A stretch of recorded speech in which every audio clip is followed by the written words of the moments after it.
নমস্কার বন্ধুরা, অর্চনার কিচেনে আপনাদের সবাইকে স্বাগত। আজকে চলে এসেছি একটা সুন্দর রেসিপি নিয়ে। রেসিপিটা হলো শীতে সবজি দিয়ে পেঁয়াজ কলির ঝাল। তার জন্য আমি একটা উনানে কড়াই বসিয়ে দিয়েছি আর দিয়ে দিচ্ছি 3 চামচের মতন সর্ষের তেল।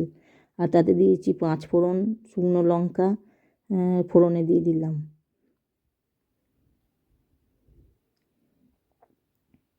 আর এখানে একটা আমি বড় পেঁয়াজ আর কয়েক কোয়া রসুন কেটে রেখেছি ছোট ছোট করে। সেই বড় একটা পেঁয়াজ আর কয়েক কোয়া রসুন আমি দিয়ে দিলাম, ছোট ছোট করে কেটে রেখেছিলাম।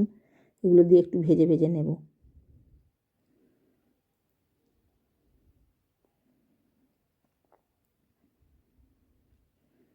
এগুলো নেড়ে চেড়ে আমি একটু ভেজে নিলাম।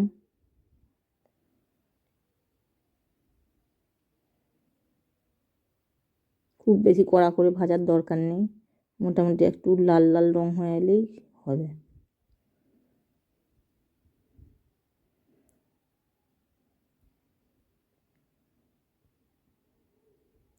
এবার আমি এখানে আদা আর একটা কাঁচা লঙ্কা বেটে রেখেছিলাম। এখানে আমি 1.5 চামচের মতন আদা বাটা আর একটা কাঁচা লঙ্কা দিয়ে দিলাম। আপনারা আপনাদের ঝাল মতন ঝাল অনুযায়ী যেমন যেমন ঝাল খান সেরকম অনুযায়ী দেবেন। আর এখানে দিয়ে দিলাম 1/2 চামচের মতন ধনে গুঁড়ো আর তারও একটু কম জিরে গুঁড়ো দিয়ে দিলাম। দিয়ে একটু কষিয়ে নেব ভালো করে।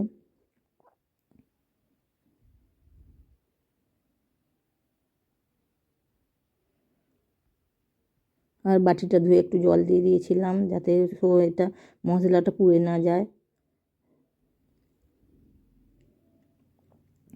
মশলাটা একটু ভালো করে ভেজে নেব। আর দিয়ে দিলাম 1 চামচের মতন বেসন।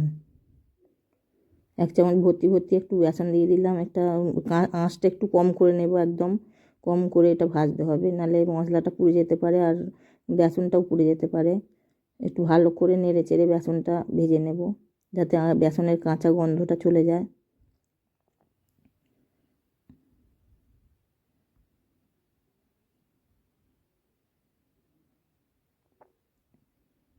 আমার চ্যানেলের রান্নাগুলো যদি আপনাদের ভালো লেগে থাকে তাহলে চ্যানেলটিকে সাবস্ক্রাইব করে পাশে থাকার অনুরোধ রইল।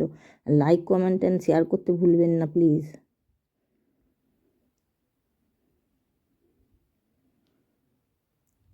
আমার পেঁয়াজ রসুন আর বেসন এগুলো সব মশলাটা কষানো হয়ে গেছে। এবার আমি আরও 2-3 চামচের মতন সর্ষের তেল দিয়ে দিলাম। আর এই পেঁয়াজ কলি আর বেগুন আলু এগুলো আর শিম এগুলো আমি ছোটো ছোটো করে কেটে রেখেছিলাম, এগুলো আমি এর সঙ্গে মিশিয়ে দিলাম, কড়াইতে দিয়ে দিয়ে ভালো করে নেড়ে চেড়ে মিশিয়ে নেব। আর এই সময় আঁচটা একটু বাড়িয়ে দেব। আর স্বাদ অনুযায়ী দিয়ে দিলাম লবণ আর একটু হলুদ গুঁড়ো আর একটু কাশ্মীরি রেড চিলি পাউডার দিয়ে দিলাম। এটা সম্পূর্ণ অপশনাল, এটা একটু রঙের জন্য দিলাম, মানে দেখতে ভালো লাগার জন্য। দিয়ে ভালো করে নেড়ে চেড়ে সবজিটার সঙ্গে মিশিয়ে নিলাম।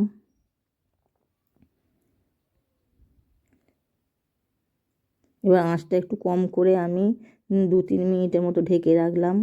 2-3 মিনিট পর ঢাকনা খুলে একটু ভালো করে নেড়ে চেড়ে দেবো যাতে সব জায়গা সবজিগুলো ভালো করে সিদ্ধ হয়।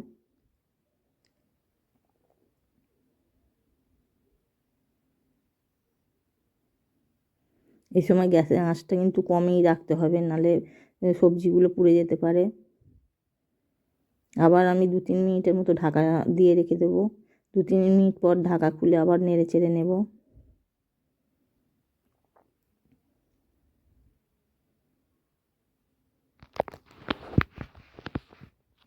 এবার একটু দিয়ে জল দিয়ে দিলাম 1/2 বাটির মতন। জল দিয়েও ভালো করে নেড়ে চেড়ে মিশিয়ে নেব।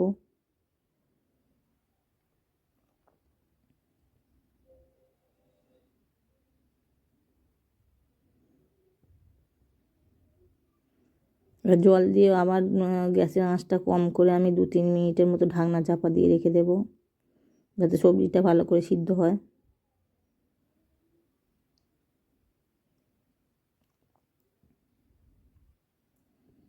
2-3 মিনিট পর আবার ঢাকনা খুলে আবার একটু নেড়ে চেড়ে নেব।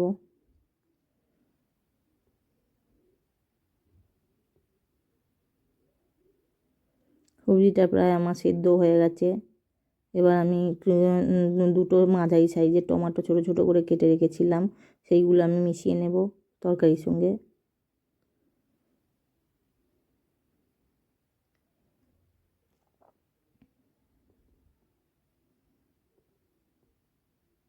টমেটোগুলো আমি সবজির সঙ্গে মিশিয়ে দিলাম, একটু আবার ভালো করে নেড়ে চেড়ে নেব,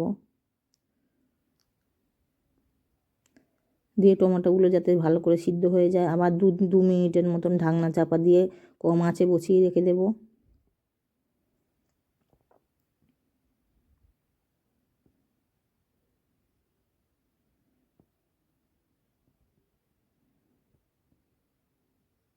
আঁচটা কিন্তু কমিয়েই রাখতে হবে। আর ঢাকনা চাপা দিয়ে 2 মিনিট পর আবার ঢাকনা চাপাটা খুলে ভালো করে নেড়ে চেড়ে আর ধনেপাতা দিয়ে আমি পরিবেশন করে নেব। রান্নাটা আমার প্রায় রেডি হয়ে গেছে, এবার আমি ধনেপাতা দিয়ে নেড়ে চেড়ে নামিয়ে নেব।